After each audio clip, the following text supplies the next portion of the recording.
Hey guys, welcome back to Sonic Social Tech. Today in this tutorial, I'll show you how to turn off RCS chats on Samsung. Make sure to watch the video through to the end. Let's get started.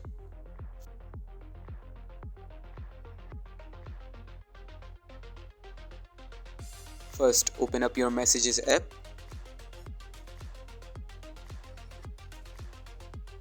Click on your profile in the top right corner of the screen.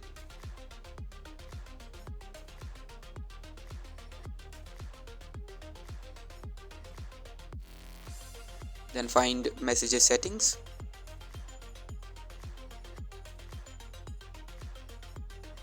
Then click on Journal.